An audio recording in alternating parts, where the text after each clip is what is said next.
This video, we're going to be replacing this old ceiling fan.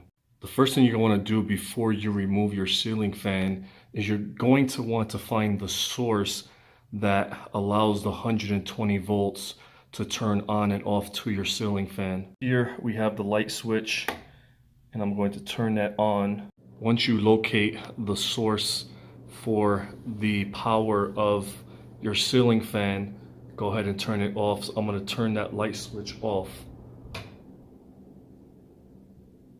Removing the ceiling fan is a fairly simple procedure. If you see right here underneath this bracket, there's going to be a brace that holds the ceiling fan. And basically what you want to do is you want to just turn that, and you can see here, this is where all the wires are tucked in. Here I have my non-contact voltage detector. And right now we're just going to check to ensure that there is no power. Let's simply remove our wires. And right here, this is going to be our hot. And just simply cap it. You always want to work, as I always say when I work in electrical, as if there is power. So you can cap it off. You don't need to touch the wire.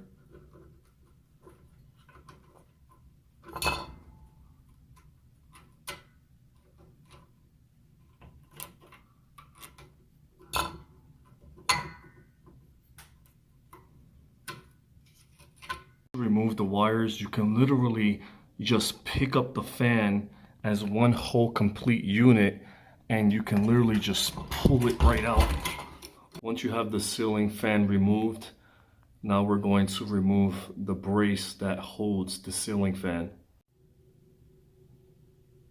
I'm going to toss the screws that were securing the bracket. I'm going to actually hold on to them because we may need to reuse these. The ceiling fan that we're going to install. Now, the way you assemble it is going to vary depending on the particular model or brand or style that you choose. So we're just going to assemble this fan together, and then we'll continue with our installation. Here, this is going to be the top of the fan, and you can see we just have all this extra wire. I cut it. I'm not going to need this extra wiring. Just put that to the side. And the reason we're not going to need all that wiring is because of how close the base is going to be to the ceiling. So just make sure that you don't cut off too much, and that you just kind of mentally make a note of how long you'll need for the wiring. We're just going to put our cover first, and now we're going to install our rod. I'm going to feed the wires through. Now we're going to make our connections, installing our pin into the rod. Flip the fan over, and now I'm just going to start assembling the blades. Me particularly, I like to assemble the entire fan together when it's on the floor, and then I'll basically just hold the base of it and then just put it up with one arm. People like to do it in different ways, but this is just a more efficient way for me, so we'll continue using that procedure. We have our blades. Just make sure when you install your blades that if it's a two-tone blade, you'll want to make sure that the side that you want is facing you. And a lot of times you'll have like a black and a gray, or a light wood oak or a red cherry oak, and you'll just want to make sure that you're looking at it from this way, from the bottom. You want to make sure that whatever color you have is the color that you want facing you. We've assembled our fan blades. You can see here, these actually use screws. So I use my screwdriver to secure the blades. I don't want to use a drill because I don't want to over torque it and break or cause any warping in the blades. A lot of the newer fan blades, they're actually just snap-ons, believe it or not. So just make sure you assemble it, and now we'll be attaching our blades to our ceiling fan motor. Once that's complete, now we're going to assemble our light fixture. And to make your connections, you can see it just snaps right in place. Here I secured my light fixture to the ceiling fan. I'm going to make my connections for my link or my chain. Basically, you're just putting it right through, and then you're connecting it right there where you see the link. Just make sure you can pull it through nice and easy. I'm going to attach or secure our bracket. Just going to make sure that we do not have power.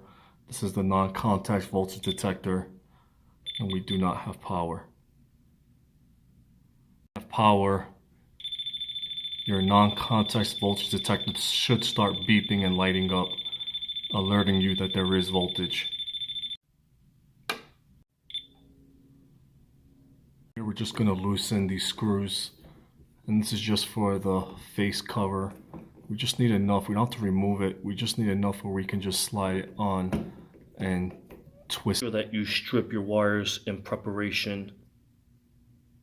Installing it, you can see this is my bracket right here, and I'm literally just holding the center with my hand. And now I'm just going to insert the rod into the bracket. Your connections here, you can see on your ceiling fan, you'll have a blue, a black, and a white, which is your neutral.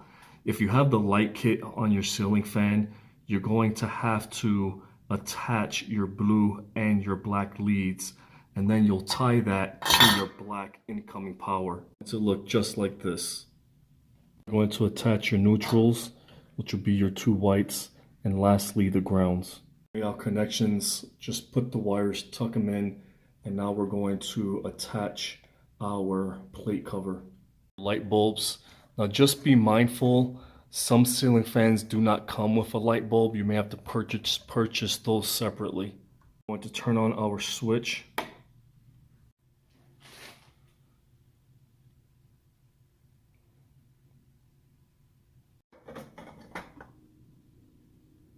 We're going to test our functions. This is the light that works. We're just going to check the speeds on our fan.